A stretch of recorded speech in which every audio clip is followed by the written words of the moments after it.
Today I'm going to be speaking to you about something that each and every one of us does every day. We categorize.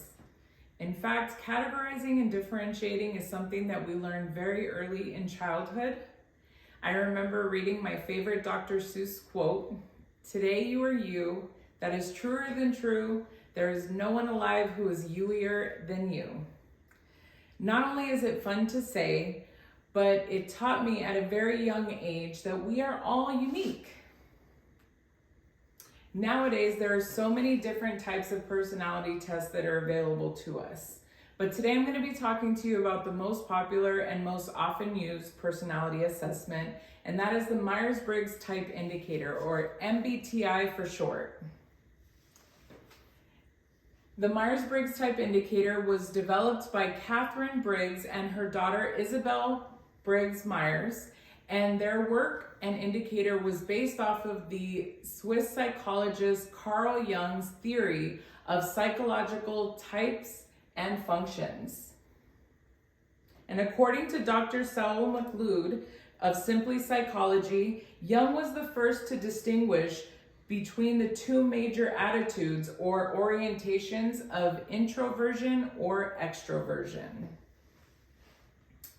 In order to better understand the MBTI, today I'm going to be discussing first the history and development of the MBTI. Then I will talk about how the MBTI functions and how it works. And lastly, I'm going to be discussing how it is used today in society and businesses. Now that we know the name of the assessment, we need to know how it was developed. According to the Myers and Briggs Foundation, Catherine and Isabel encountered Jung's ideas in 1923. They decided that his ideas were so powerful that they could help people make better life choices and use individual differences in constructive ways. Julia Simpius of Simply Psychology writes, "Jung's theories hold that human beings are either introverts or extroverts. So the combinations are expressed in either an introverted or extroverted form."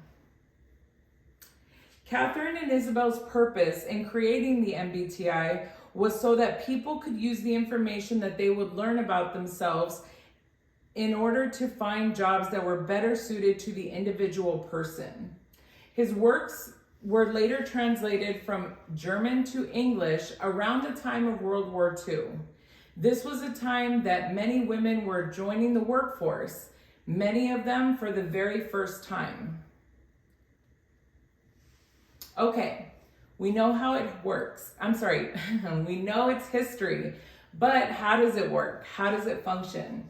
Well, the person taking the assessment is going to answer various questions about how that person thinks, feels, sees, hears information around them. These results break down into 4 different dichotomies or preferences. The first preference talks about or speaks to the person's energy. Now, an extroverted person is going to be energized by being around others and being around more people. An introverted personality is going to be someone whose energy is drained by being around people, and they prefer often to go at it alone. The second dichotomy shows how the person becomes informed about the happenings around them. This indicator finds if the person is more of a sensing type or an intuitive type. A sensing type person sees things for what they are and how they are. An intuitive person sees things for what they could be. In reality, people can be either or. However, typically there is a stronger preference for one.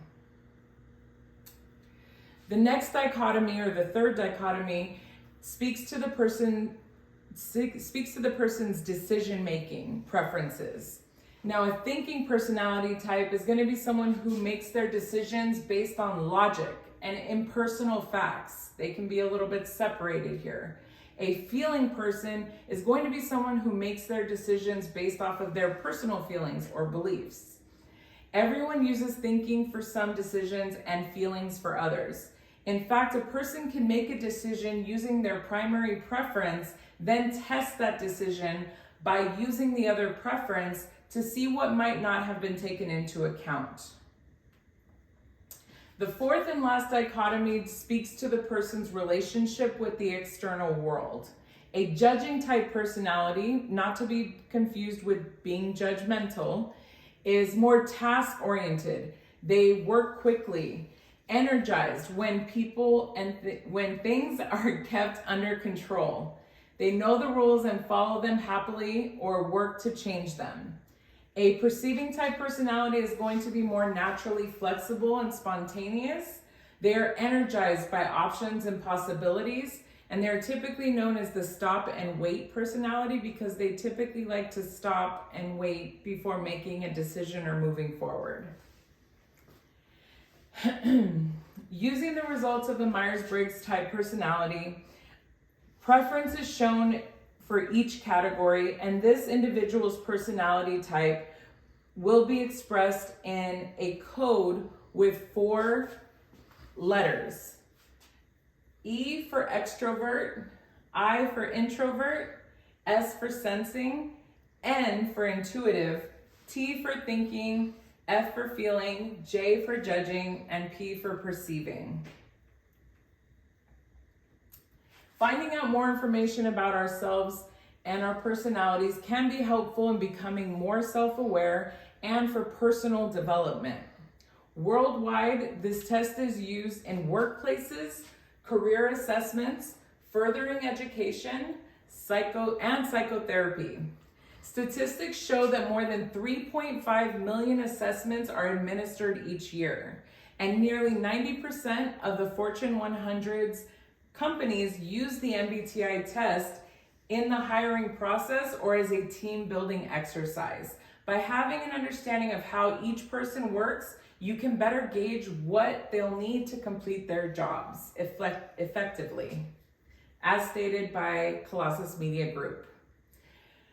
When teachers and students understand the differences in their teaching and learning styles, communication and therefore learning is enhanced.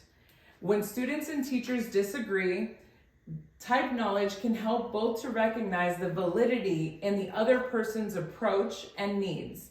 Instead of labeling a student as misbehaving or a teacher as unreasonable, differences are better understood and respected. So today we reviewed the 4 different dichotomies or preferences of the MBTI. We reviewed the history and development of the MBTI first or second. Third, we reviewed how the MBTI functions. And lastly, we reviewed how it is used today in society and business. If knowledge is power, then finding out more about ourselves can only make us more powerful and stronger. In the Myers-Briggs type indicator was made with good intentions. However, sometimes it can be used unfairly to screen individuals as a result of their results. But that is a speech for another day. Thank you so much, and hopefully this information was able to help and inspire you.